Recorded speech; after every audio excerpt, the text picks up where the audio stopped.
Buenas tardes, buenas noches, amigos y amigas de Apola y cualquier otra persona que, esté escuchando también, aunque no sea un miembro de Apola, que esté escuchando este curso, que le haya llegado por algún motivo a sus manos. Vamos a dar inicio entonces al curso preparado para esta oportunidad, que se denomina La perversión en psicoanálisis desde el punto de vista de las estructuras clínicas a partir de Lacan. ¿Sí? Bueno, mi nombre no me presenté, soy Ramiro Fernández. Suelo utilizar mi segundo nombre, Ramiro Ariel Fernández, por la simple razón de utilizar una clave distintiva para mi nombre que es tan habitual. Bueno, me toca entonces este año dar inicio nuevamente a los cursos de Apola. El año pasado también me tocó iniciar y este año comienzo nuevamente con el primero de los cursos del año, lo que me pone realmente muy contento porque es un espacio muy valioso para mí y muy enriquecedor en general, y me permite seguir y continuar con el trabajo que vengo realizando de investigación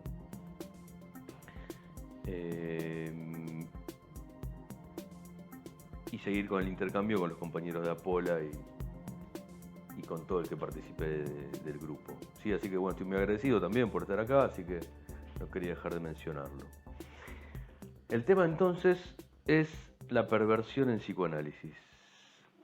El concepto de perversión en psicoanálisis. Un tema difícil porque, es un tema que está plagado de prejuicios, ¿verdad? Y ronda mucha confusión, hay muchos conceptos cruzados. Vamos a tratar de realizar un aporte que sea de utilidad para el que escuche este curso, para su práctica, para su comprensión de la teoría de Lacan y en línea con la propuesta de Apola, en la cual, distinguimos, digamos,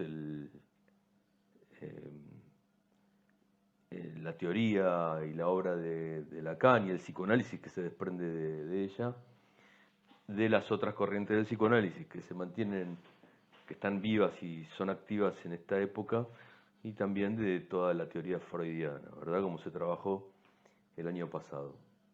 Les recomiendo, antes que nada, que utilicen para escuchar este video, si tienen a mano, y si no, que lo busquen, lo consigan, unos auriculares como estos de celular, de teléfono, porque mejora mucho la calidad del audio y de la grabación que yo realicé. Porque de hecho esta es una grabación ante la situación de la pandemia, el aislamiento y las dificultades que surgieron que todos conocen. Me pareció que fue acertado probar, digamos, con esta modalidad, digamos, grabar el curso en 3 partes, o 2 o 3 partes, no sé, veré cómo vamos avanzando, para el día de la presentación del vivo, interrumpir entre esas partes grabadas y poder charlar con ustedes. El hecho de grabarlo, de tener grabado este video, me va a permitir a mí poder agregar la edición y mínimamente las citas que voy a leer o algunas de ellas. Muy bien. Además, voy a poder hacer uso de las ventajas, las posibilidades que aporta la tecnología. Tema central también, me parece que todos vamos a tener que empezar a mejorar nuestros dispositivos. Yo, a raíz de la situación de la pandemia, yo puntualmente ahora estoy grabando con una calidad baja, con mi computadora, pero creo que va a ser necesario para todos que lentamente empezamos a adquirir un micrófono, una camarita, dentro de nuestras posibilidades para mejorar la conexión vía internet, que va a aumentar cada vez más para distintos motivos, no solo para cursos e intercambios, sino también para la atención de nuestros pacientes. eh, y todo lo que se pueda reemplazar por este medio. El curso está dividido en dos clases. En esta oportunidad van a ser solo dos clases. Habiendo ya tenido la experiencia del año anterior, bueno, me di cuenta, yo por lo menos, y todos han podido darse cuenta, de que, digamos, en 1 hora y media es un tiempo bastante justo para hacer determinados desarrollos, con lo cual hay que ser muy cuidadoso con la selección del material que uno va eligiendo. En nuestro caso vamos a trabajar sobre la perversión en psicoanálisis desde el punto de vista estructural y en dos clases. En la primera, que es esta, vamos a tratar de hacer un repaso de la historia del concepto y vamos a tratar de producir un estado del arte, digamos, brevemente, como para entender con qué nos encontramos en general, con qué podemos confundir el concepto, los usos que se le suelen dar, digamos, hacer un repaso general de lo que se puede llegar a entender, que se entiende habitualmente por perversión y las confusiones que se pueden producir en relación a esto. Para una práctica como la nuestra, que es el psicoanálisis, el nuevo psicoanálisis, que se desprende de la teoría de Lacan. Vamos a repasar las propuestas del DCM, bueno, y el DCM-5 en este caso. Vamos a ver algo de Freud, vamos a ver también vamos a hacer algún repaso de Kant con Sade, del texto en el que Lacan trabaja perversión, en uno de los textos en los que lo trabaja. Y en la segunda clase vamos a tratar, ahora sí, después de esta clase, espero que contemos con material como para poder abordar de una manera cabal, más completa, enriquecida, el trabajo de la segunda clase, de la clase del libro de Alfredo Edelstein, Las estructuras clínicas a partir de Lacan, en el volumen 2, donde trabaja en la clase 10 puntualmente el tema de perversión. Con lo cual, esta primera clase va a pretender aportarles material como para que al momento de abordar la próxima clase, el capítulo de perversión, ya tengamos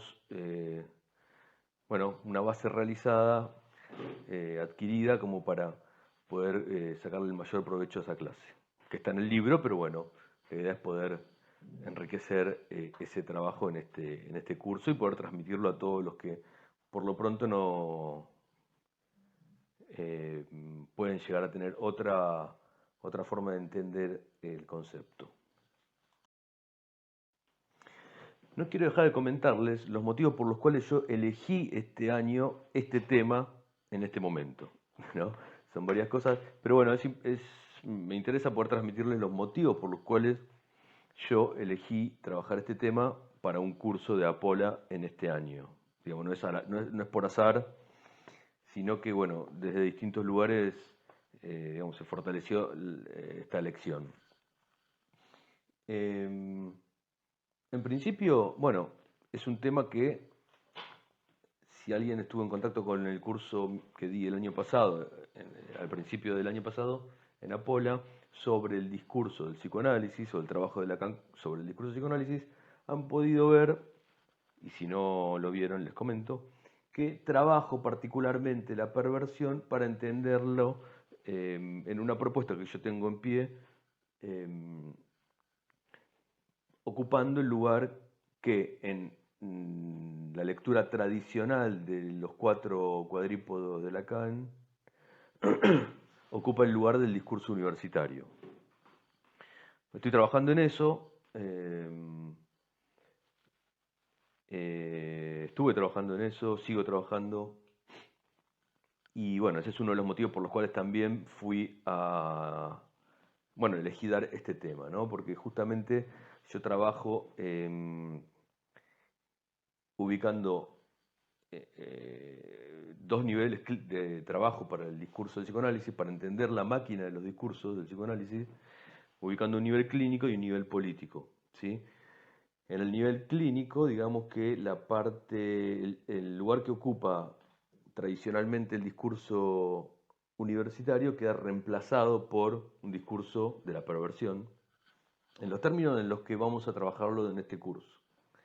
Y el discurso universitario pasaría a formar parte de 4 que conforman el nivel político. Bueno, es un trabajo que tengo en curso y les comento esto porque me interesa transmitirles también eh, la forma el motivo por el cual yo también estoy trabajando este tema y que es el producto de una necesidad de investigación. En segundo lugar, bueno, en otro término, digamos, lo que les quiero comentar también es que lo elegí porque en el curso que dimos el año pasado en Apola, en el Tornú, la última clase estaba asignada, el tema de perversión, estaba asignada a Ricardo Cuanicú, que, bueno, como ustedes saben, no falleció en el transcurso del año y no pudo dar esta clase. Y justamente como en el año 2012 yo había trabajado en el marco del trabajo de apertura de El Gozo, había trabajado, hay algunas presentaciones que tengo, había trabajado sobre Kant con Sade, en relación al concepto de gozo, y justamente Ricardo también ha hecho algunas intervenciones en relación a Klosowski, el filósofo que vamos a citar en este curso, y habíamos intercambiado algunas ideas en ese momento. Bueno, me pareció pertinente completar ¿por qué no? Completar esa clase de perversión que no se llegó a dar el año pasado en el curso del Tornú, solo se llegó hasta fetichismo en los capítulos del libro de Alfredo, con lo cual me pareció otro motivo válido por el cual terminar esa presentación general del libro y, y plantear este tema. Bueno, entonces, para repasar entonces lo dicho hasta aquí, la idea del curso va a ser trabajar la propuesta eh, según la cual debemos entender la perversión no como un perverso, con lo que le pasa a un perverso, una persona, sino como parte de lo que sucede en el marco de las estructuras clínicas planteadas en relación a la teoría de Lacan, es decir, la estructura de las estructuras clínicas. Vamos a repasar brevemente esto, pero tiene que ver con la nosología planteada, psicoanalítica, planteada en estas 2 obras de las estructuras clínicas. El planteo estructural de la perversión da cuenta de eso, ¿no? De entenderla como una relación que se produce entonces entre analista y analizante y en el marco de lo que sucede en la terapia psicoanalítica, que es lo que vamos a ver en extensión en la próxima clase. Hoy mismo vamos a comenzar entonces ya con todo el material que tenemos que repasar, que es bastante y que espero que sea de vuestro interés.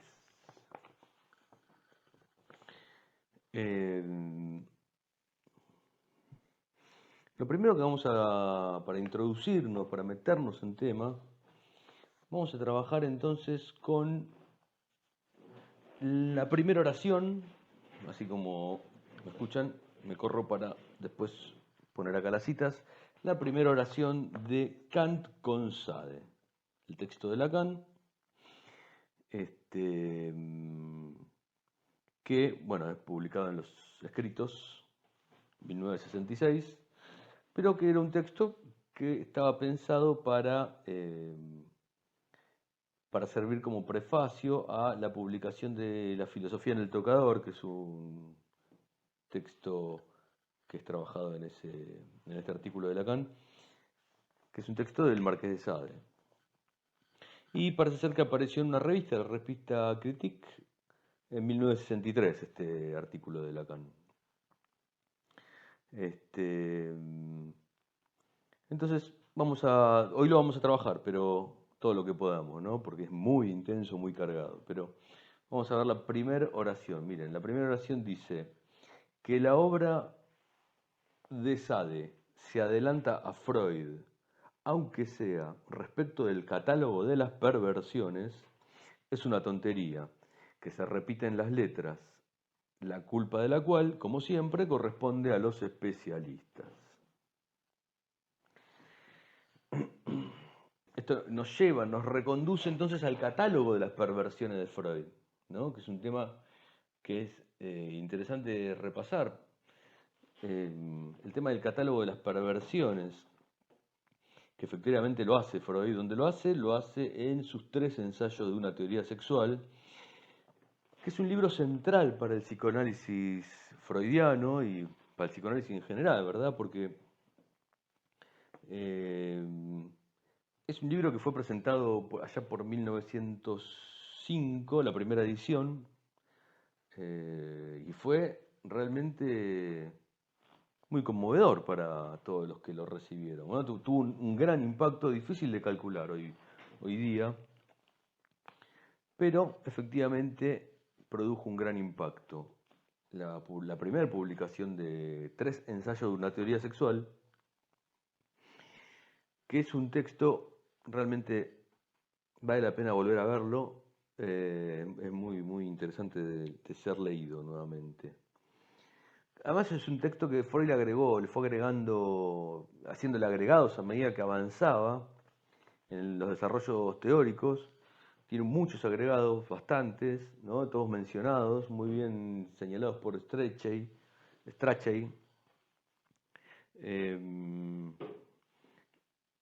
Y incluso la primera, lo señala en la introducción este editor, el compilador Strachey, en la primera edición hay un montón de material psicoanalítico que no aparece, por ejemplo, ni las teorías sexuales infantiles ni la organización de la libido estaba en la primera edición, con lo cual, fíjense que interesante cómo ya estaba en el núcleo del pensamiento freudiano, eh, algunos temas que después iba a completar con desarrollos que fueron centrales para la teoría psicoanalítica. Sin embargo, él ya tenía como avanzado la explicación de cuestiones desde la biología misma, que después las iba a trabajar. Bueno, entonces Freud efectivamente postula un catálogo de las perversiones eh, con la necesidad de llegar a la propuesta que él tiene, que es la psicoanalítica, la concepción de la sexualidad más amplia, tal como se entendía en esa época. Es interesante ver, como suele pasar con Freud, cómo va estructurando, ¿no?, la argumentación de una manera muy coherente, muy convincente, ¿no? Y se ve cómo discute en estos momentos nacientes del psicoanálisis con las concepciones tradicionales de la psiquiatría y del poder instalado médico. Es interesante ver esto en la serie de Netflix tan criticada, que para mí tiene cosas que son buenas, está buena de ser vista. Después voy a hacer un video sobre eso, sobre mi opinión. Pero en la serie de Netflix, en el primer capítulo pueden ver ustedes que lo muestran a Freud en esas convenciones médicas, en esos recintos médicos, ¿no?, con todos los médicos así como en un anfiteatro clínico, escuchando lo que él decía, la conferencia que tenía para decir, y postulando lo que él pensaba sobre las neurosis, la histeria. Y eran todos médicos, ¿no? De hecho, en psicoterapia, sobre psicoterapia, que es un texto que también es de la época, 1904, 1905, la mayoría de los textos de este tomo, del tomo 7, de las obras completas, que está el caso Dora, está 3 ensayos de una teoría sexual, Está también sobre psicoterapia, como les decía, mi tesis sobre la sexualidad en la teología de la neurosis. Son todos, es un libro que da cuenta de la producción de Freud en esa época, donde todavía se encontraba lidiando, discutiendo con los médicos, digamos, todavía no había salido completamente de esa esfera. Y en Sobre psicoterapias, que es un texto que está aquí, también es 1904-1905, aclara Strachey que tal vez sea esa la última conferencia que Freud dictó frente a un auditorio exclusivamente de médicos, tal como el que se ve en esa serie de Netflix eh, sobre el joven Freud hablando ante unos médicos que lo miraban, ¿no? De una manera muy inquisitoria. Con lo cual es interesante ser visto esto para pensar el contexto en el que él se movía, y va y postula el tema de la sexualidad infantil. De hecho, bueno, apenas empieza el texto de Tres ensayos, es interesante de ver cómo también él cita a todas las referencias de ese momento como un paso que no podía dejar de dar para hablar de estos temas, que eran los especialistas eh, en perversión. Por ejemplo, uno que cita al principio de todo es este personaje que no quería dejar de ver, que es Krafft Ebing, ¿no? Un psiquiatra, Krafft Ebing, todos lo conocen de nombre. Es muy interesante porque Krafft Ebing, un psiquiatra de esa época, publica un texto que era de referencia pleno, de hecho lo cita varias veces en este texto. La referencia era el texto de Krafft Ebing que se llamaba Psicopatía Sexualis, que es, bueno, significa psicopatía del sexo, está en latín, que tampoco es un tema menor, digamos, la intención era que lo que estaba volcado en ese libro sea solo para un público especializado de profesionales,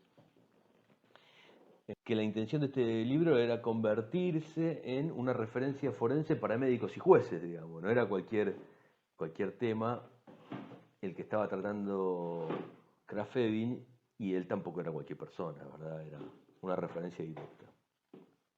Y es interesante lo que dice acá porque dice que aún poniéndolo en latín el título, el libro tuvo un éxito enorme, se reimprimió varias veces y lo compró todo el mundo, con lo cual, por lo visto en esa sociedad victoriana reprimida, con todos los problemas que había, donde se produjo el caldo de cultivo para la emergencia del psicoanálisis freudiano, para el paso freudiano, digamos, eh, la gente tenía necesidad, o sea, de leer algo en relación a eso, ¿verdad? Porque el libro se vendió, parece ser, y se reimprimió varias veces. Este Krafft Ebing, entonces, fíjense lo que hacía, dividía los desvíos sexuales en 4 categorías. En la paradoxia, que era el deseo sexual experimentado en etapas equivocadas de la vida, es decir, en la infancia o en la vejez. O sea que el deseo sexual en la vejez o en la infancia eran perversiones, ¿no? Se llamaba paradoxia. Después la anestesia, que es la escasez del deseo. eh, Eso también podía ser considerado un desvío sexual. La hiperestesia, que es el exceso de deseo. Y después la paraestesia, que era el deseo sexual sobre un objeto equivocado, en el que incluye la homosexualidad, el fetichismo, el sadismo, masoquismo y la pederastía, y otros más. Fíjense lo que decía Krafft Ebing consideraba que el objetivo del deseo era únicamente la procreación, únicamente, y que cualquier otra forma de deseo que no tuviese como fin último la procreación era directamente una perversión. Incluso afirmaba que la violación, por ejemplo, que era un acto aberrante, pero no era una perversión porque de ella podía derivarse el embarazo, con lo cual estaba dentro de la norma estipulada que decía que la procreación era el fin de la sexualidad. Con lo cual, fíjense qué interesante, digamos, cómo se pensaba en esa época, este era el principal referente, cómo se pensaban estos temas relacionados con las desviaciones sexuales. En ese marco aparece Freud y hace el planteo de sus 3 ensayos de una teoría sexual. Ahora lo vamos a repasar brevemente para ver qué podemos obtener. Vamos a hacer un repaso breve de los 3 ensayos de una teoría sexual. Muy bien, vamos a trabajar entonces 3 ensayos de una teoría sexual de Freud de 1905. Vamos a tratar de extraer en la medida de lo posible el núcleo argumental de la primera parte, porque también me interesa que veamos cuál es este catálogo de las perversiones y cuál es la solución que le aporta Freud al posicionamiento tradicional en ese momento sobre las perversiones y sobre la sexualidad en general, ¿no? El pensamiento popular, la representación que tiene la opinión popular sobre la sexualidad, que la trabaja también en el marco de los 3 ensayos. En el primer capítulo, son 3 capítulos, son 3 ensayos. El primero se llama Las aberraciones sexuales, que es justamente donde presenta el catálogo el llamado que hemos llamado, que llama Lacan, catálogo de las perversiones. Después, en el capítulo 2, el segundo de los ensayos es la sexualidad infantil, donde trabaja la sexualidad infantil.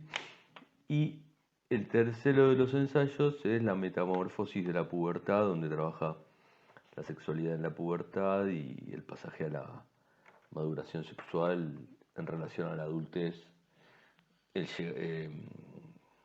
en tanto llegar a la genitalidad plena, ¿verdad? Entonces vamos a repasar algunos puntos del primer capítulo únicamente. Es interesante ver cómo hay muchos puntos en común de su concepción con la concepción del que vamos a ver luego, que es lo que propone el manual de psiquiatría y de salud mental DSM-4, el DSM-5 en este caso. Es llamativo de ser visto, ¿no? Como hay coincidencias bastante marcadas entre lo que dice Freud en 1905 y lo que dice el DSM-5. Bueno, esta primera parte entonces se denomina las aberraciones sexuales y divide este primero de los ensayos en varias partes en las que va desarmando la idea y cuestionando y reconstruyendo la idea del pensamiento popular y de la ciencia en general de ese momento,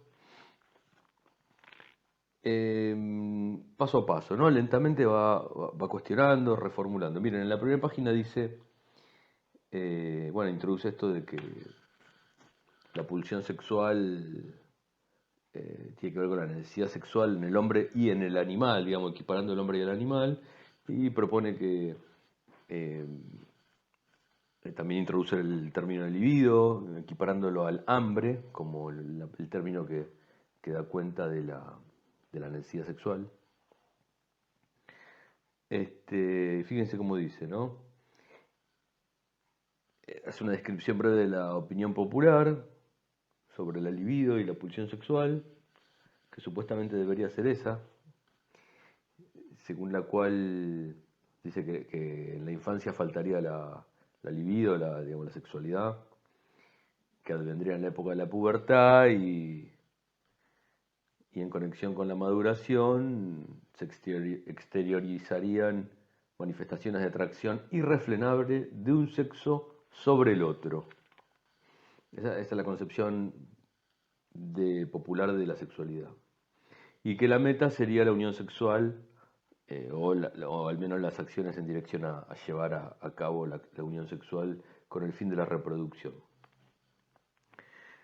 Entonces dice Freud, dice, pero tenemos pleno fundamento para discernir en estas indicaciones un reflejo o copia muy infiel de la realidad. Y si la miramos más de cerca, la vemos plagada de errores, imprecisiones y conclusiones apresuradas. Dice luego, introduzcamos, ahí empieza a ordenar, ¿no? Introduzcamos dos términos, llamamos objeto sexual a la persona de la que parte la atracción sexual y metasexual a la acción hacia la cual esfuerza la pulsión.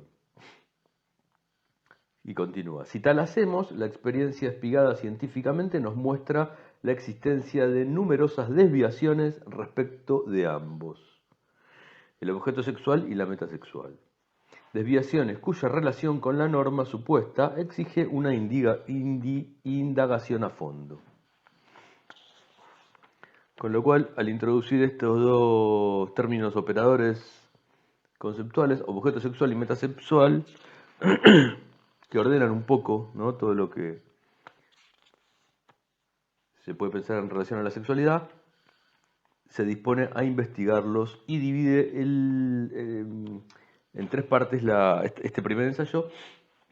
El primero se llama desviaciones con respecto al objeto sexual, ¿sí?, que es el primero de los dos, objeto sexual y metasexual. El primero es las desviaciones con respecto al objeto sexual, o sea, la elección de objeto sexual va a trabajar las desviaciones. Y aquí empieza con el catálogo de las perversiones, denominada así por Lacan, como dijimos, y comienza con una serie de puntos. Trabaja la inversión, que es el primero, obviamente, la inversión de objetos, o sea, que una persona elija un objeto invertido del cual le corresponde, es decir, bueno, del mismo sexo en este caso. Bueno, empieza a trabajar todo eso.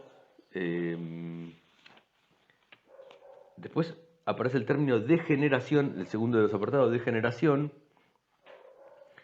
que es el degenerado, el término que se utiliza habitual, que se suele utilizar, o uno puede escuchar acá, por lo menos en Argentina, como un uso coloquial, que es el degenerado, es un degenerado, ¿no?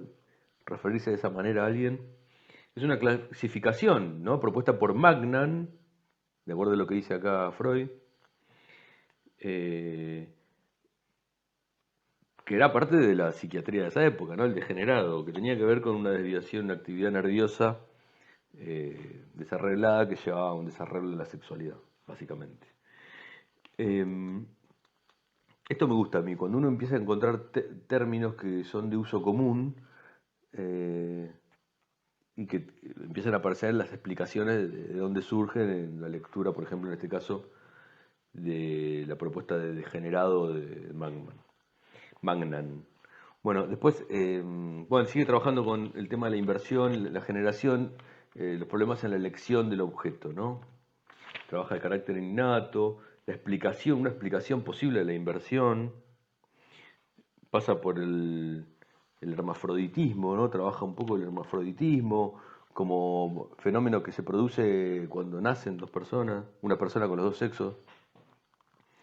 Y bueno, empieza a trabajar, ¿no?, una serie de hipótesis ahí que va tornando todo hacia la parte psíquica, ¿verdad? Sin embargo, parte de los desarrollos biológicos sobre los distintos puntos que va tocando, ¿no? Aparece la bisexualidad, que indica que obviamente es invención de Flies. En la página 130 se ve que Freud le confirma que el término de la bisexualidad originaria que utiliza luego él es invención de Flies. Después trabaja el objeto sexual de los invertidos. Sigue con la teoría del hermafroditismo psíquico. Bueno, hace todo como un repaso. Hay algunas muy interesantes citas ampliadas que aparecen a pie de página, donde habla de cosas que son muy, muy interesantes, porque hicieron a toda una concepción de cómo se comprende la sexualidad. Por ejemplo, acá en la página 133 abajo trabaja la influencia accidental sobre la elección de objeto. Hemos hallado como digna de nota la frustración y también hemos notado que la presencia de ambos miembros de la pareja parental desempeña un papel importante para la inversión, la elección de un objeto invertido. Dice que una persona elige un objeto invertido cuando falta un padre fuerte, dice acá, básicamente. La falta de un padre fuerte en la infancia favorece no rara vez la inversión. Bueno, hay un montón de perlas en estas citas. Después trabaja en el mismo apartado sobre la inversión del objeto, trabaja las desviaciones con respecto al objeto sexual, trabaja la elección sexual de personas genéticamente inmaduras y de animales como objetos sexuales, ¿no? Acá aparece como esta correlación, una de las correlaciones con el DCM, ¿no? Trabaja sobre la elección de los niños como objetos sexuales, esa desviación, ¿no? Y de los animales, la elección de animales como objetos sexuales, ¿no? Muy bien. Es para leer. Esto, bueno, se los recomiendo para que lo lean. Dice, voy a leer brevemente en este punto lo que trabaja Freud. Dice que el abuso sexual contra los niños se presenta con inquietante frecuencia en maestros y cuidadores, meramente porque se les ofrece la mejor oportunidad para ello. Los insanos presentan el desvío correspondiente solo aumentado, tal vez, lo que reviste particular importancia elevado a la condición de práctica exclusiva y en reemplazo de la satisfacción sexual normal.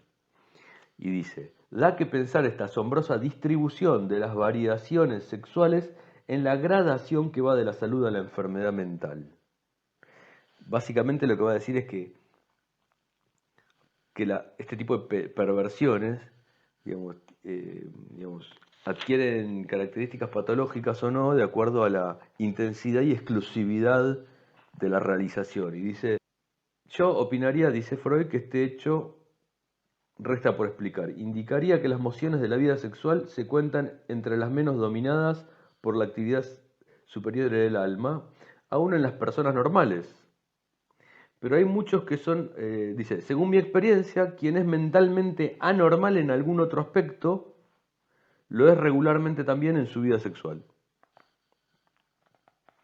Pero hay muchos que son anormales en su vida sexual, a pesar de lo cual en todos los otros campos responden a la norma y han recorrido en su persona el desarrollo de la cultura humana, cuyo punto más débil sigue siendo la sexualidad. Con lo cual, fíjense cómo relativiza, ¿no? Acá, en la página 135, Freud, pueden revisarlo, porque está avanzando hacia quitarle el peso total a la concepción de la perversión o de los desvíos sexuales que está trabajando la versión tradicional. Después pasa a la desviación con respecto a la meta sexual, que bueno, acá introduce todos los aspectos que enlazan perversiones a la vida sexual normal, entendiendo por tales, por ejemplo, el beso. El beso, en tanto se utiliza una mucosa labial, las mucosas labiales serían consideradas como una suerte de perversión,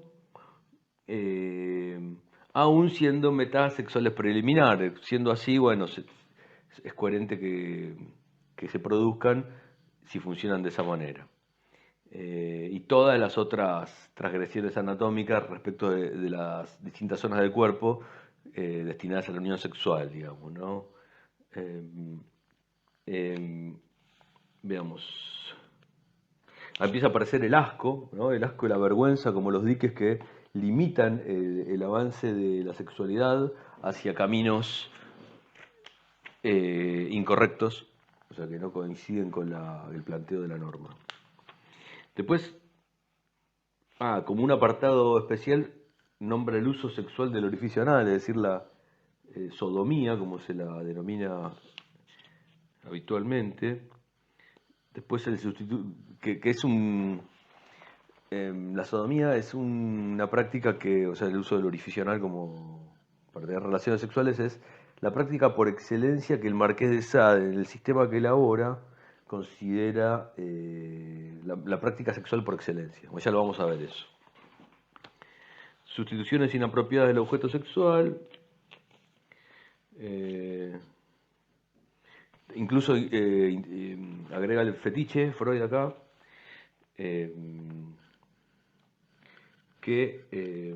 bueno, el fetiche como la elección desplazada de la elección sexual. Aparecen personajes por doquier acá. Por ejemplo, Binet hace una mención sobre el objeto sexual, sobre el fetiche, perdón, en 1888, que era un médico muy conocido con el que trabaja o se cruza Freud en su formación en la Salpêtrière, en el estudio de su formación con Charcot. Que es interesante porque acá lo cita por el tema del fetiche, por un comentario, una propuesta que había hecho, que relacionaba el fetiche con cuestiones de la infancia. O sea, que el fetiche surge a partir de fijaciones que se producen en la infancia. Y bueno, después lo retrabaja Freud y continúa hacia su propia propuesta. Pero Binet es un personaje muy importante de la psicología porque es uno de los primeros que inventaron los test o que formalizó un test para medir la inteligencia en los niños, del cual se derivaron después todas o muchas de las baterías de test que se utilizan en psicología general clínica. Bueno, después Freud continúa, ¿no? Dentro de este segundo apartado. Habla de la fijación a metasexuales provisionales.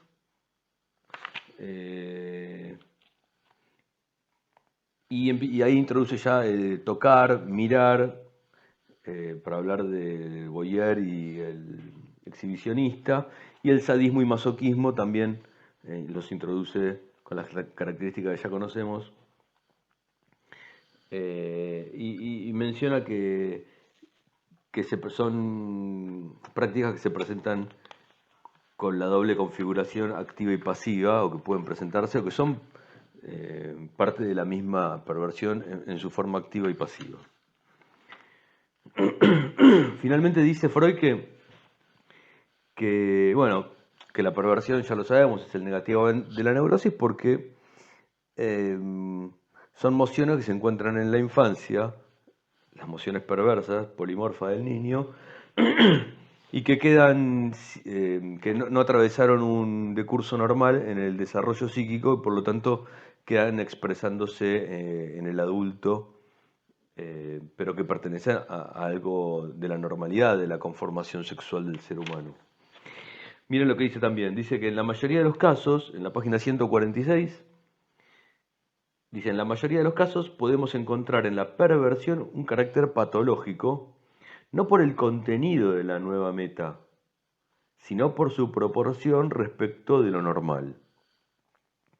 Si la perversión no se presenta junto a lo normal, cuando circunstancias favorables la promueven y otras desfavorables impiden lo normal, sino que suplantan y sustituyen a lo normal en todas las circunstancias.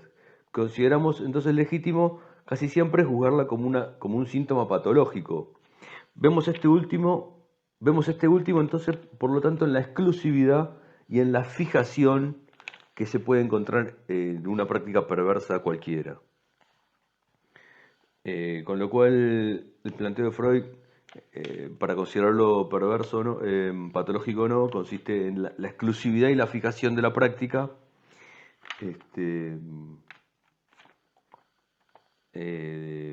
perversa, ¿no? Después, bueno, continúa el texto, es muy lindo de ser leído.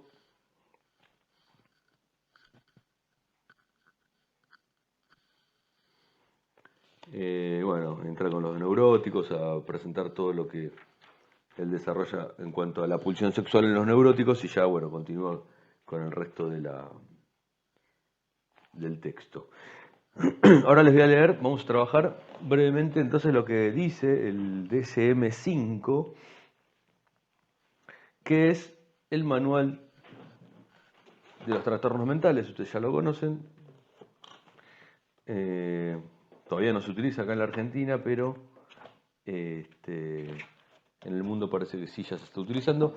Y antes que eso, les quería comentar una reflexión sobre el trabajo de Freud. Quiero que ustedes vean cómo él se refiere siempre a personas, ¿no? Digamos, él trabaja con personas, con las perversiones, con las prácticas perversas de uno u otro, digamos, él trabaja siempre con el aparato psíquico, que sabemos que en la obra de Freud es lo que se relaciona directamente con el individuo que lo porta, ¿sí? Eh, con lo cual es importante tener en cuenta eso, ¿no? Porque que en esta concepción psicoanalítica, que es la misma que se utiliza, como ya les he dicho, y como ustedes pudieron ver que Krafft-Ebing intentaba postular para los desarrollos, para las prácticas que en su época se desarrollaban en relación a la psicología forense, a la psiquiatría. Son las prácticas, entonces, es una concepción que actualmente incluso se utiliza psicoanalítica, que se utiliza en psicología forense, en psiquiatría, porque menta sobre cuestiones relacionadas con el individuo y su psiquis, directamente. Con lo cual, vamos a ver, o sea, si bien Freud era revolucionario en lo que planteaba completamente, era muy revolucionario, según mi punto de vista, en tanto se oponía el Freud joven a esas figuras de poder que eh, estaban representadas en el poder médico de esa época, formadas en la cultura básicamente alemana, digamos.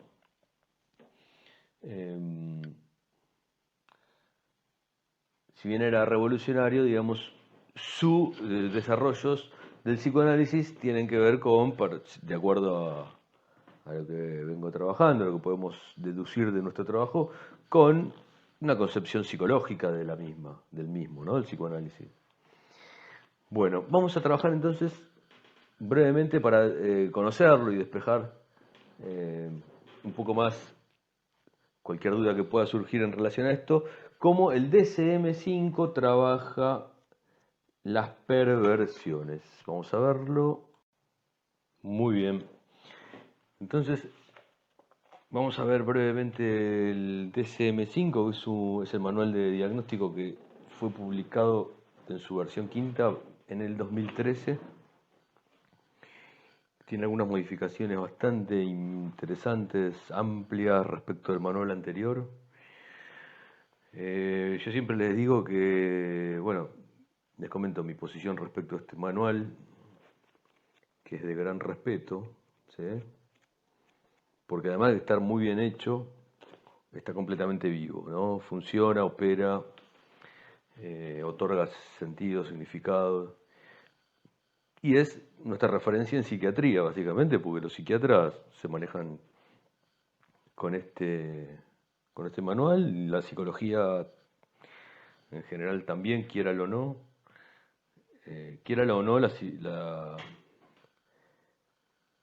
eh, es un manual que el DCM, que es directamente la referencia en salud mental global, globalizada. En la tele hablan de trastornos, tal como está descrito en el DCM, con lo cual hay que ser respetuoso de ese libro porque es el lenguaje con el que vienen y en el que vienen ubicadas las personas cuando empiezan a hablar. Y es muy importante para nuestra práctica justamente por eso. En este manual, que es esta versión, la versión quinta, me parece destacable varias cosas, pero bueno, vamos a remitirnos a lo que nos toca, que son los trastornos parafílicos. Es un apartado nuevo, que son los trastornos parafílicos. Está bien descrito y separado de los otros apartados, ¿verdad? En los trastornos parafílicos estaría descrito lo que nosotros llamamos, Freud llamaba perversión. Lo que Freud llamaba perversión y de lo que estamos nosotros trabajando, con lo que estamos trabajando hoy. Ellos lo denominan entonces trastornos parafílicos, ¿no? Y vamos a leer el término parafilia para el DSM. Consiste en lo siguiente: denota cualquier interés sexual intenso y persistente distinto del interés sexual por la estimulación genital o las caricias preliminares dentro de las relaciones humanas consentidas y con parejas físicamente maduras y fenotípicamente normales. Como pueden ver, hay muchos de los elementos de Freud. Dice entonces que la parafilia es cualquier interés sexual intenso y persistente que se salga de la estimulación genital o las caricias preliminares, o sea, las prácticas preliminares estarían contempladas dentro de lo normal. Y dentro de relaciones humanas consentidas, o sea, tiene que estar consentidas para que no sea una parafilia, y con parejas además físicamente maduras y fenotípicamente normales. Con lo cual hay una distinción ahí bastante marcada.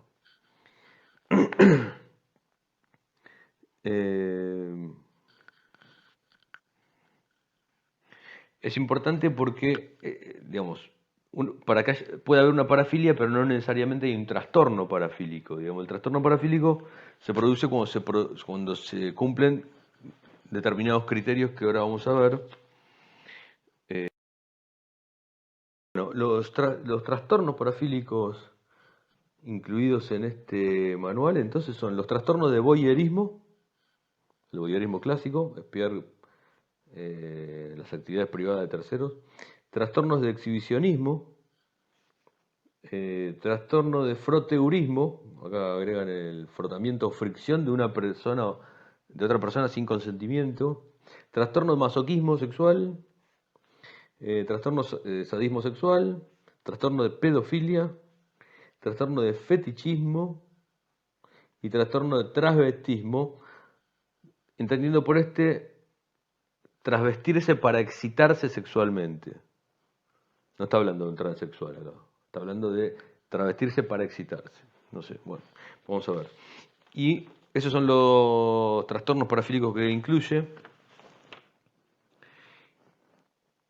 Y como les decía, para que sea un trastorno tiene que cumplir con un determinado criterio. Tiene que cumplir, para que una parafilia sea un trastorno parafílico, dice así. Dice que tiene que cumplir con el criterio A y el criterio B, que son los siguientes. Ahora paso a leérselos. Dice así: si para una determinada parafilia un individuo cumple con criterio A pero no con el B, circunstancia que podría salir a relucir cuando se descubre una parafilia benigna durante la intervención clínica de alguna otra afección, entonces puede decirse que este individuo tiene una parafilia pero no un trastorno parafílico. ¿Se dan cuenta? Hay algo acá que denomina, que lo nombra al pasar, el DSM, una parafilia benigna. O sea, que puede salir a relucir cuando, por ejemplo, un sujeto X está tratando en la clínica, en un espacio de psicoterapia, está tratando alguna otra afección y puede salir a relucir una afección, una parafilia benigna. ¿Por qué no cumple el criterio B? Vamos a ver cuál es el criterio A y B. Entonces, el criterio A sería, estaría especificando en este manual la naturaleza cualitativa de la parafilia, ¿sí? De acuerdo al tipo de trastorno. Por ejemplo, la atención erótica centrada en los niños, mostrar los genitales a desconocidos, frotar a alguien sin su consentimiento, digamos, según el trastorno, de acuerdo a lo que dice acá, el criterio A sería la duración y la calidad, la cualidad de ese trastorno, ¿no? Por ejemplo, en el primer trastorno, que es el de voyeurismo, dice: durante un periodo de al menos 6 meses Se produce excitación sexual y recurrente derivada de la observación de una persona desprevenida. Es el criterio A. Y el criterio B especifica las consecuencias negativas de la parafilia. Por ejemplo, el malestar, el deterioro físico-social que le produce a la persona, o el daño a terceros. Por ejemplo, en el caso del voyeurismo, el criterio B es el individuo, subrayamos individuo, ¿no?, ha cumplido estos deseos sexuales irrefrenables con una persona que no ha dado su consentimiento, o los deseos irrefrenables o fantasías sexuales causan malestar clínicamente significativo o deterioro en lo social, laboral u otras áreas importantes del funcionamiento. Con lo cual está indicado que esa práctica parafílica le produce un deterioro, no lo puede contener, no lo puede controlar, o sea, es incontrolable para esta persona, le produce deterioro, un deterioro significativo en su estado de salud mental, o le produce un daño a terceros por estar siendo ejercido sin el consentimiento de la otra persona. Con lo cual, esos son los dos criterios que hacen que una parafilia sea benigna, de acuerdo a como dice acá, al pasar, y que no lo sea, digamos. Puede haber parafilias llamadas para ellos benignas cuando solo se cumple el criterio A, es decir, hay parafilias que no cumplen el criterio B, no le produce malestar a la persona y no perjudica a terceros. Con lo cual ahí estaríamos dentro del marco de las parafilias leves, controladas, contenidas, llevadas adelante de una manera acordada con otra persona, o directamente fantaseadas, ¿no?, que sean una pura fantasía que no pasan a la acción. Con lo cual, esto es lo que dice el DSM-5, y fíjense que tiene bastante que ver con lo que decía Freud, pero bueno, pasado al lenguaje DSM-5. Después, por otro lado, tenemos los trastornos antisociales de la personalidad. Esto es importante porque es importante distinguir claramente, ¿no?, la entidad de en lo que se llama la perversión, la parafilia en este caso, de esta entidad que es el psicópata. Eso. El psicópata, la psicopatía, que es un término que tiene una raigambre nosográfica y nosológica muy diversa. Ahora vamos a repasarlo, vamos a verlo brevemente, pero la psicopatía en el lenguaje DSM está más bien ubicado dentro de los trastornos antisociales de la personalidad. Los trastornos antisociales de la personalidad, o dentro de los trastornos de la personalidad, más que nada los antisociales, queda ubicada lo que se denomina psicopatía o psicópata. Que es un término que también suele confundirse con la perversión y que no tiene nada que ver con la perversión. Puede haber perversiones o parafilia, como le llaman los del DSM, en psicópatas, para tomar el término, personas que se pueden englobar diagnósticamente en la categoría de psicopática, o en cualquier otra persona que no lo sea, o digamos, la parafilia es una práctica sexual que se supone que es desviada de la norma, que puede aparecer en cualquier cuadro y casi en cualquier cuadro de cualquier nosografía que podamos tomar. Vamos a ver ahora la psicopatía brevemente. La psicopatía es un tema motivo de estudio, ¿no? Es la descripción de unos rasgos de personalidad que se arrastran en la historia y que, por ejemplo, parten de Pinel. Tiene una Pinel, en 1809 ya tiene una descripción, utiliza el término locura sin delirio, y tiene que ver con estas personalidades sin ningún tipo de remordimiento para romper con las normas sociales con un patrón de conducta, de capacidad de razonamiento conservada, pero con una, digamos, una tendencia a la agresividad acentuada, a la ruptura de las normas. De todas formas, eso va avanzando, ¿no? Es como un tipo de personalidad que, o sea, no hay restricciones morales en estas personalidades y va pasando por distintas facetas. La descripción, este, se le llama deprivación moral innata, por ejemplo, de acuerdo a la escuela que lo trate en psiquiatría. Locura moral lo llama en 1835 un tal Pritchard, que es un psiquiatra, habría que ver. Bueno, tenemos al Lombroso, el famoso psiquiatra eh, que hace las descripciones lombrosianas, lo considera como un delincuente de nacimiento directamente. Y empiezan a aparecer ahí las cuestiones innatas o de problemas heredados, es decir, orgánicos directamente. Eh, Después, bueno, hay una serie, Kraepelin encima, Kraepelin también lo describe como personalidad psicopática, ¿no? Y se refiere a personalidades pobremente dotadas por influencias hereditarias, dañadas en sus procesos germinativos y otras influencias físicas tempranas en el desarrollo, cuya condición era parte de un proceso irreversible, como que no se pueden salvar. Después, bueno, se introduce un tal Birbaum, introduce un concepto de sociopático, porque se empiezan a relacionar con la sociopatía, digamos, ¿no? La psicopatía. Y bueno, hay múltiples desarrollos sobre estas personalidades anormales, faltos de la capacidad moral, digamos, que no pueden ejercer que no sienten ningún tipo de remordimiento en lastimar a los otros o incluso que tienden a disfrutar, ¿no? De eso, se entiende popularmente. Eh, dice Eysenck, que es un psiquiatra eh, que en 1957 plantea que los psicópatas poseen una disposición temperamental a la extroversión que les hace propensos a los comportamientos antisociales.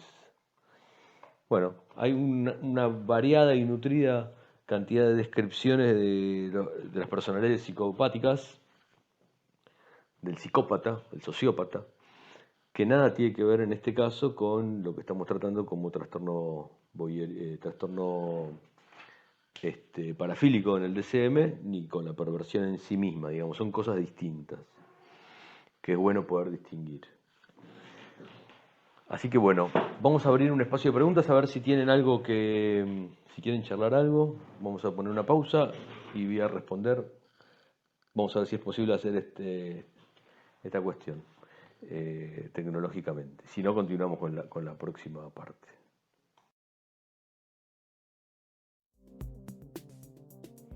Bueno, vamos a comenzar entonces con la última parte del curso, la más ardua, porque realmente es un tema arduo, difícil, porque vamos a intentar leer por lo menos algún fragmento de Kant con Sade,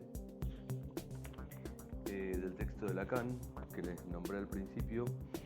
Es muy arduo, pero realmente es maravilloso. Es un texto donde Lacan, como suele hacer en los escritos, se luce.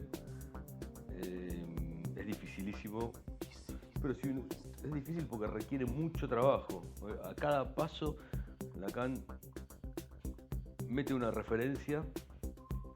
Además, noté que pasa mucho en Lacan que se refiere a cuestiones de la historia francesa que da por entendida que deben conocerse para el lector francés o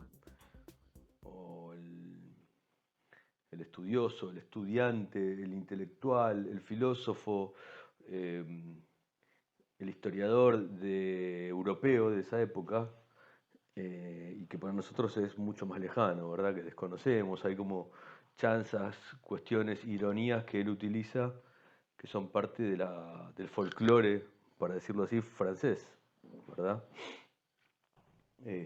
Con lo cual se torna más difícil aún la lectura, pero yo he comprobado que dedicándole al texto, Kant con Sade arroja mucha información de mucho valor en ese sentido, porque cada una de esas referencias tiene detrás una historia que aportan algo al estudio del psicoanálisis.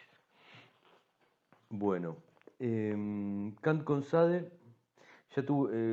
hice una presentación una vez en apertura sobre el tema, como les decía al principio, que les dejo acá escrito, no es un link porque no sé cómo hacerlo, pero les dejo escrito donde lo pueden encontrar.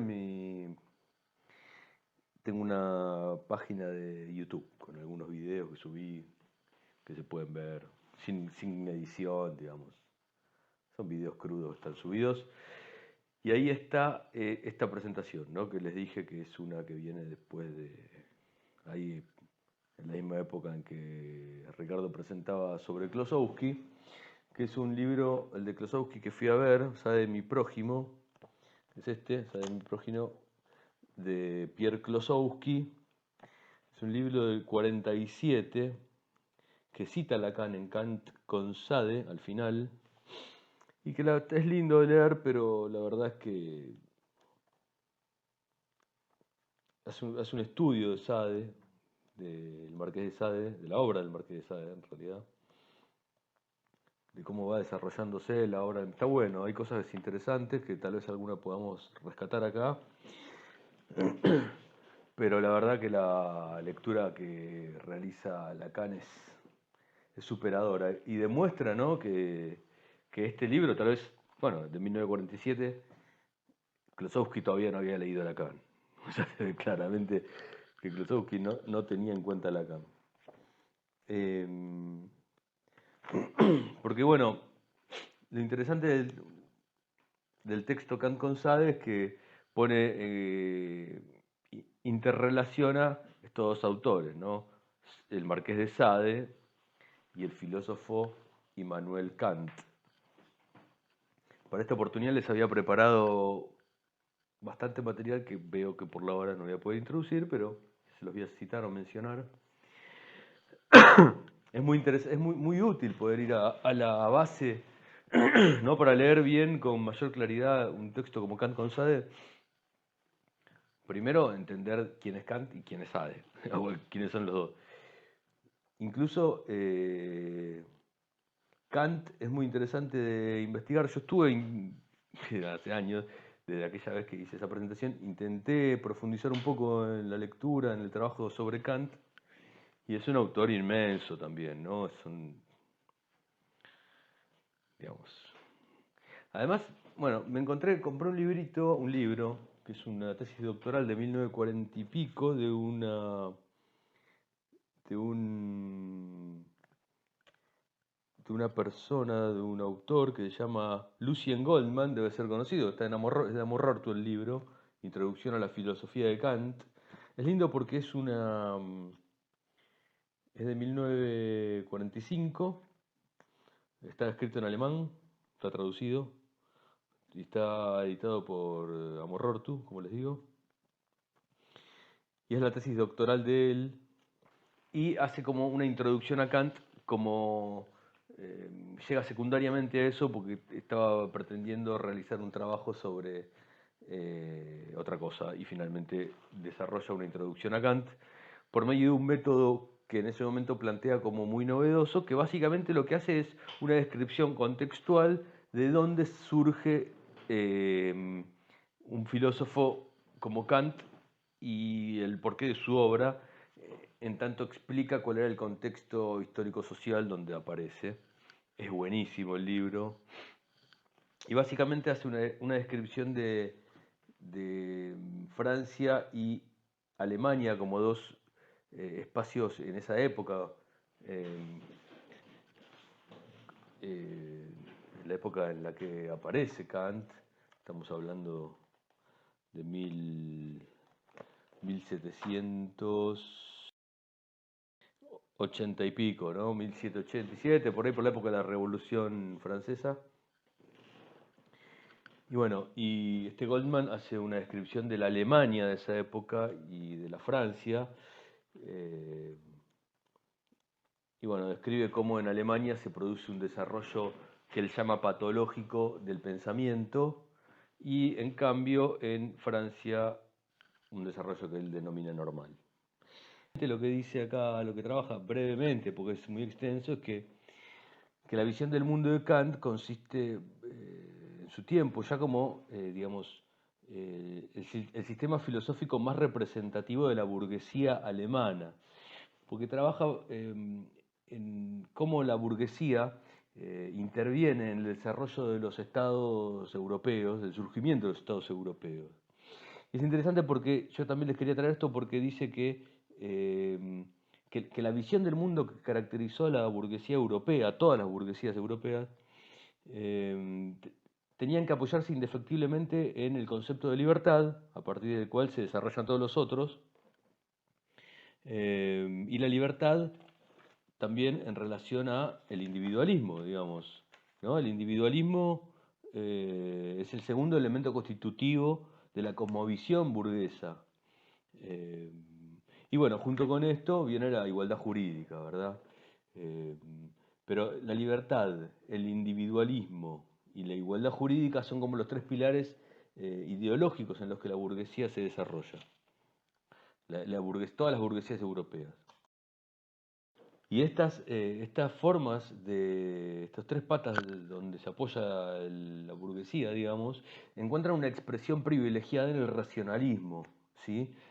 También en el empirismo que se desarrolla en Inglaterra, pero en el racionalismo es, digamos, que significa ante todo la libertad, eh, libertad en relación a cualquier autoridad y coacción exterior y en relación a nuestras propias pasiones, ¿sí? Las interiores, las que nos atan al mundo. Digamos. El racionalismo es la forma de entender el mundo que se adecua a los ideales de la burguesía europea. Eh, lo mismo que la igualdad jurídica en relación al racionalismo tiene sentido en tanto que ante la razón, los derechos de todos los hombres son iguales por naturaleza. Entonces, en ese marco, lo que dice este autor es que el Estado francés es el producto de un desarrollo orgánico del tercer Estado, donde la burguesía interviene de una manera con idas y venidas, pero que finalmente conducen al derrocamiento de la monarquía y después de, bueno, de las dos irrupciones napoleónicas y bueno, de toda la historia, digamos, el Estado francés eh, es puramente un Estado burgués, dice acá, la democracia francesa es puramente burguesa y donde la nobleza como tal no desempeña ningún papel en Francia. En cambio en Alemania pasa algo distinto, porque se produce como unas dificultades económicas relacionadas con con la guerra de los 30, a ver esto cómo es, 30 años, la guerra de los 30 años. Es una guerra que empobreció fuertemente a Alemania en un momento y que solo en 1871 se pudo crear un Estado nacional unitario, pero que dice acá que en rigor solo en el siglo XX se crea un Estado nacional, pero que se creó incluso desde arriba, ¿no? Ya sabemos la historia de Alemania y del siglo XX.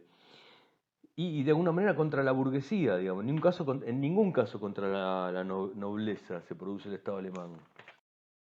Entonces que esto repercutió directamente en el pensamiento, ¿no? En el pensamiento de ambos países y el desarrollo del pensamiento. Dice que en Francia se dirigió principalmente hacia la verdad, a la búsqueda de la verdad teórica, la epistemología, la matemática, la psicología y la sociología. Y esos eran los principales problemas de la filosofía francesa, cuando que en el pensamiento alemán todos los grandes sistemas filosóficos parten del problema de la moral o del problema de lo práctico, ¿no? De la voluntad, lo práctico, la acción, que es lo que constituye el problema central y el punto de partida de los sistemas filosóficos alemanes. El racionalismo francés es epistemológico ante todo, ¿no? Su intuición es científica y ontológica y constituye una visión contemplativa del mundo, En cambio, la forma más elevada del racionalismo alemán tiende hacia lo práctico y a lo moral, ¿no? Digamos, digamos, en Alemania, digamos, era proclive el pensamiento alemán de manera predominante a que surja y se desarrolle el misticismo y a los desbordes del sentimiento y la intuición. Eh, Dice que por eso en este país los autores y pensadores humanistas y racionalistas carecían de todo contacto verdadero con el público y la sociedad que los rodeaba. Fíjense qué interesante. Eh, y que la soledad es un tema recurrente y fundamental que aparece de continuo en la biografía de los humanistas alemanes, porque se encontraban aislados de esa sociedad en la que no encajaban de alguna manera. Eh, y acá, bueno, da una serie de ejemplos de los pensadores que si no estaban en Alemania emigraban, pero que en general los que se mantenían en Alemania llevaban una vida aislada. Este,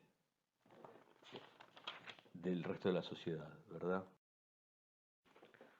Fíjense qué interesante, dice que estas dos corrientes, la humanista y la mística, pueden describir tranquilamente la historia de la filosofía y literatura alemana como una pelea entre estas dos corrientes, la mística y la humanista.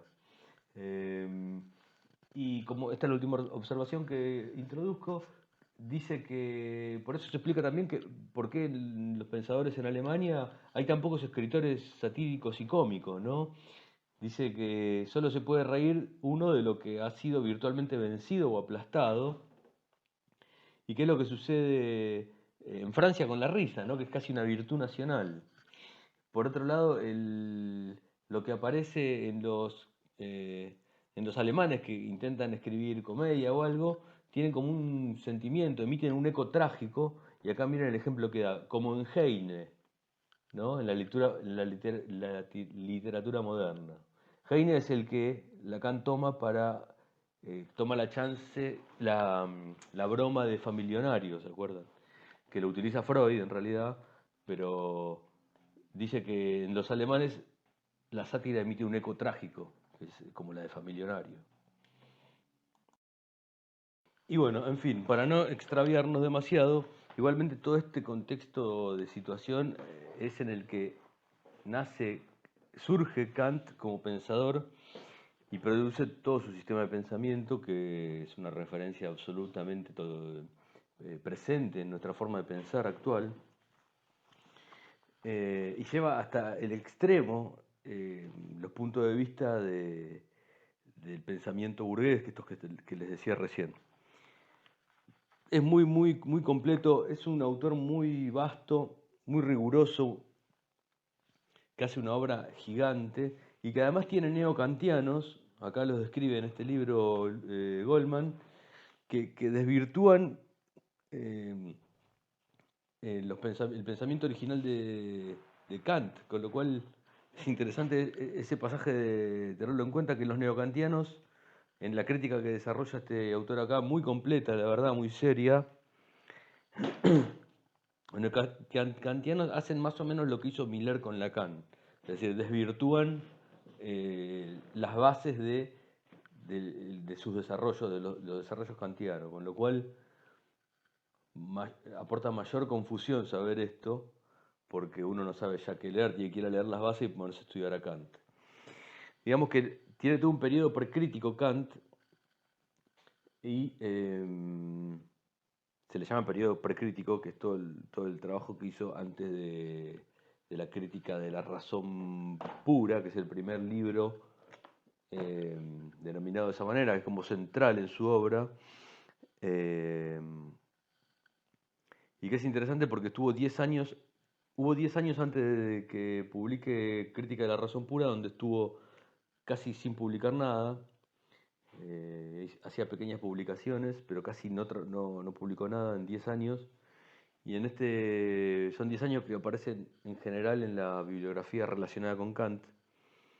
Y este autor dice que tiene que ver con que estaba pensando cómo responder al planteo de Hume sobre lo que nosotros conocemos por Lacan, que es el planteo de la causalidad, tal como la plantea Hume, donde no hay causa, A impacta sobre B. con lo cual, miren qué interesante que en esos 10 años estuvo viendo cómo sortear ese obstáculo que le planteaba el Hume. Bueno, muy bien. Básicamente, Kant tiene tres obras, tiene la crítica centrales, digamos, crítica de la razón pura, crítica de la razón práctica y la crítica del juicio, donde cada uno, bueno, en la primera crítica de la razón, hace como un trabajo muy puntilloso sobre cómo es nuestro razonamiento y cómo pensamos. Eh, digamos, en la crítica de la razón práctica trabaja sobre todas las cuestiones morales de cómo se debe actuar y cómo no. Y en la última, en la crítica del juicio, hace una apreciación estética sobre, eh, acá dice este autor, que qué me está permitido esperar sobre, a ver, vamos a ver, espere, porque esto no. Trabaja sobre el juicio en el sentido eh, de considerarlo como un poder universal al que todos están obligados de una u otra manera. Pero bueno, vamos a ir por partes. ¿Qué dice Lacan? Dice que Sade, el marqués de Sade, que es el otro autor, esto lo voy a resumir en unos minutos, es el otro autor que utiliza, del cual, bueno, ya sabemos que deriva el nombre de sadismo, por su obra, que es una obra que llama la atención porque, lejos de ser una obra pornográfica, es una obra en la cual tiene todas unas formas filosóficas en el decir y en la expresión y en el contenido, que se ve puntualmente, se puede ver. Si uno se pone a leer la obra del Marqués de Sade y las opiniones sobre el Marqués de Sade, es muy interesante porque se lo lee como una obra que está respondiendo a algo, ¿verdad? Todo lo que escribió el Marqués de Sade en todos sus libros. Eh, y son fuertes de leer porque realmente plantean una moral completamente diversa a la que nosotros conocemos como la moral, no como nosotros conocemos, sino algo diverso a la moral cristiana, que es en la que nosotros, la judio-cristiana, en la que estamos inmersos. Pierre Klosowski hace toda una lectura en Sade de mi prójimo, justamente lo ubica como mi prójimo, y da una explicación, ¿no?, del sistema sadiano, eh, cuáles eran los valores, hacia dónde apuntaba, eh, los motivos por los cuales lo produce. Y es un poco lo que dice Lacan, ¿no? Lacan dice que Sade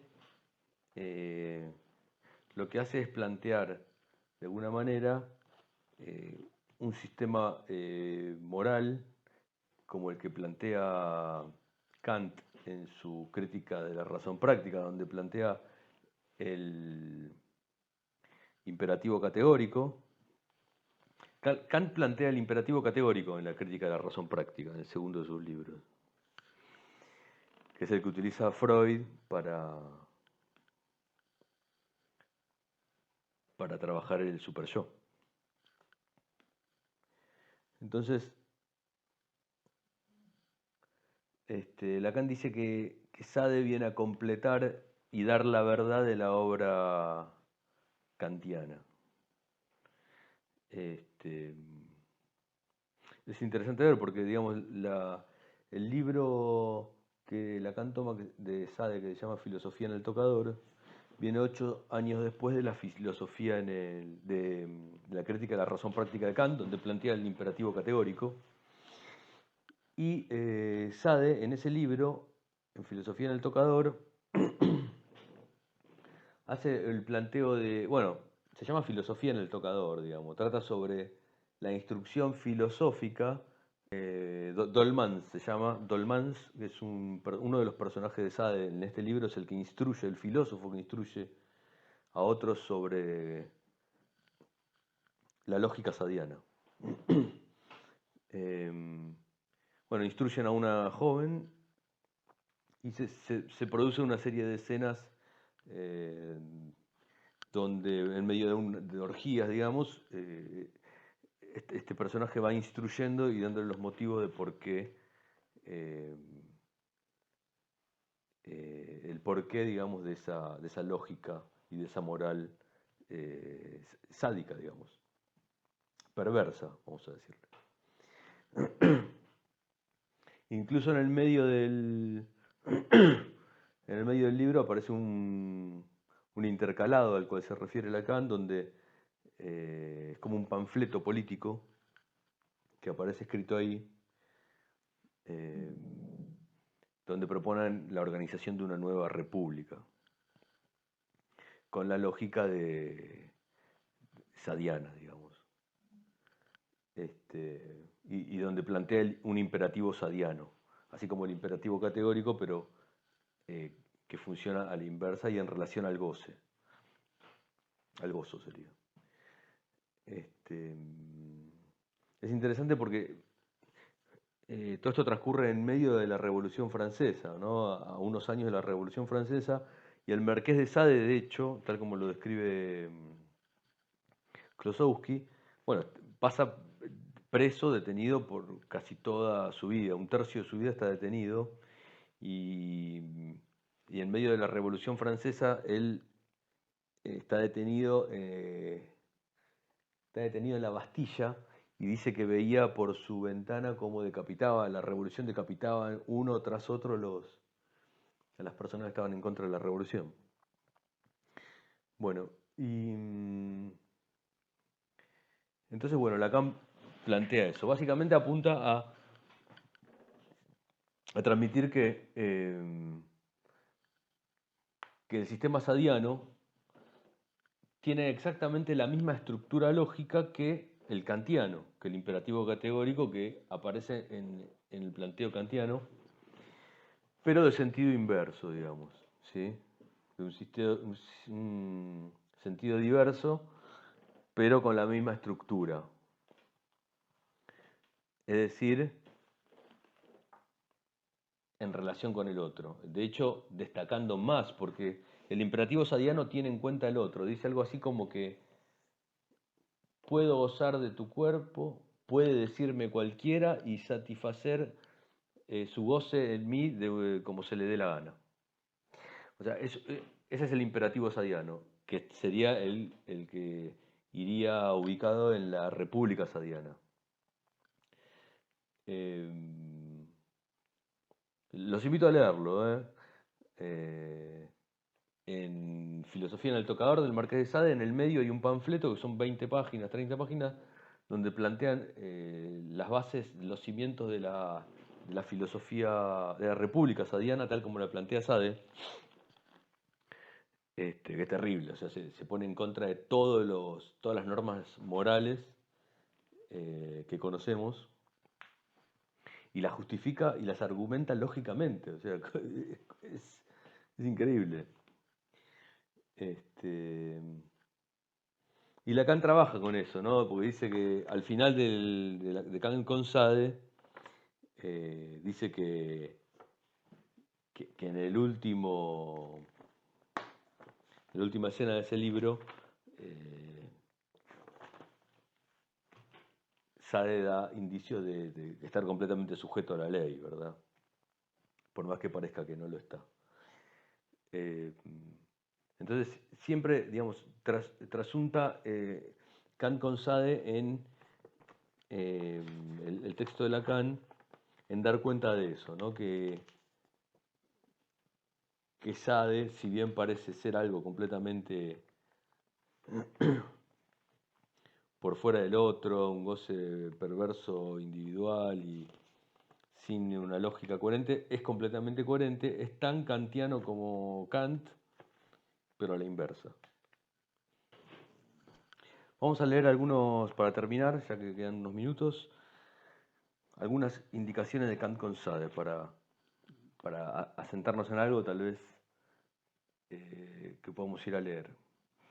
Dice Lacan que Kant, en la página 732 de los escritos de Paidós, y después dice, sin duda, estos dos imperativos se refiere al imperativo sadiano y al imperativo kantiano, el imperativo categórico kantiano de la ley moral. Nos son impuestos en la paradoja sadiana como al otro y no como a nosotros mismos. Porque dice que en Kant la ley moral viene expresada de una manera interna, es decir, que es una voz que uno escucha desde el interior, el imperativo categórico. En cambio, dice, la máxima sadiana es por pronunciarse por la boca del otro más honesta que si apelara a la voz de adentro, como la de Kant, puesto que desenmascara la decisión escamoteada ordinariamente del sujeto. Dice que la máxima sadiana es más honesta porque viene desde el otro. ¿Se acuerdan que yo se la cité recién? Que la máxima sadiana es, puede decirme quien quiera que gozará de mí. Bueno, cualquiera puede decir yo gozaré de ti. Bueno, viene por boca del otro. Entonces dice que es más honesta que la kantiana, que de acuerdo al imperativo categórico kantiana viene de una voz interior, que incluso es una voz, es el objeto a voz, que es un registro que está por fuera de la estética trascendental, que es parte de uno de los desarrollos kantianos, ¿no? Pero que la voz queda por fuera de las leyes de la estética trascendental, que es el apartado de la crítica de la razón pura kantiana, que determina que antes que nada nos viene dado el hecho de entender espacio, tiempo, alto, bajo, arriba, abajo, digamos, la estructura del tiempo, del espacio, nos viene dados como una intuición pura a raíz de la estética trascendental. Y Lacan dice acá que la voz, el objeto voz como objeto A, queda por fuera de eso. Una cosa más, tiene un montón de perlas, es Kant con Sade, pero les voy a leer una más o dos más y ya terminamos. En la página 739 dice, principalmente sobre lo que se divulga de equívoco alrededor de él, avanzamos, en cuanto a la relación de reversión que uniría al sadismo con una idea del masoquismo, respecto de la cual se imagina difícilmente fuera la mezcolanza que se sostiene. Está diciendo, está echando por tierra el prejuicio de que el sadismo y el masoquismo serían una pareja, de que habría relación sexual entre sádico y masoquista, uniéndose, porque uno estaría lastimando al otro y el otro estaría queriendo ser lastimado por el otro, digamos. Está echando por tierra esa teoría.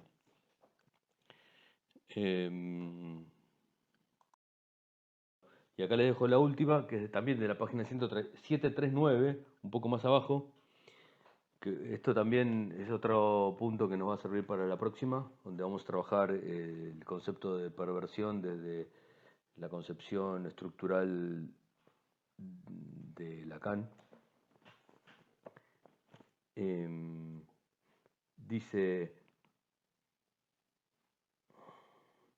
resulta en que el sádico, dice que, está hablando de lo que vienen diciendo, hay sin embargo doctrinarios que se esfuerzan por un aseo más cuidadoso, lo cual resulta en que el sádico niega la existencia del otro, con mayúscula. Es de todo a todo, hay que confesarlo, lo que acaba de aparecer en nuestro análisis. O sea, lo que dice es que dicen que finalmente que el sádico niega la existencia del otro. Entonces él dice, si lo seguimos, ¿no es más bien que el sádico rechaza hacia el otro el dolor de existir? ¿Ven lo que dice Lacan? Dice, no es que niega la existencia del otro, sino que rechaza hacia el otro el dolor de existir. Pero sin ver que por ese sesgo se transmuta él mismo en un objeto eterno. O sea que el sádico rechaza hacia el otro el dolor de existir sin ver que por ese sesgo él mismo se transmuta en un objeto externo.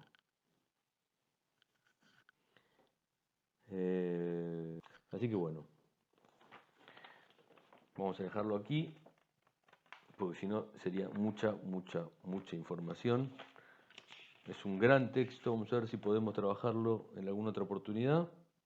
Pero bueno, el tiempo se acaba, así que, bueno, les dejo a ver si estamos a tiempo, si quieren hacer algún comentario, alguna pregunta, y si no, nos vemos la próxima, donde vamos a trabajar finalmente el capítulo 10 de las estructuras clínicas, lo pueden ir leyendo, el capítulo 10 de las estructuras clínicas a partir de Lacan, volumen 2, donde es trabajado el concepto de perversión puntualmente. Bueno, los dejo, muchas gracias. Si hay alguna pregunta, voy a estar acá para responder, intercambiar algún comentario, alguna charla. Y si no, pueden escribirme o escribir... sí, pueden escribirme a mí o traer las preguntas preparadas para la próxima. Ahí estamos. Bueno, gracias, nos vemos la próxima. Hasta luego.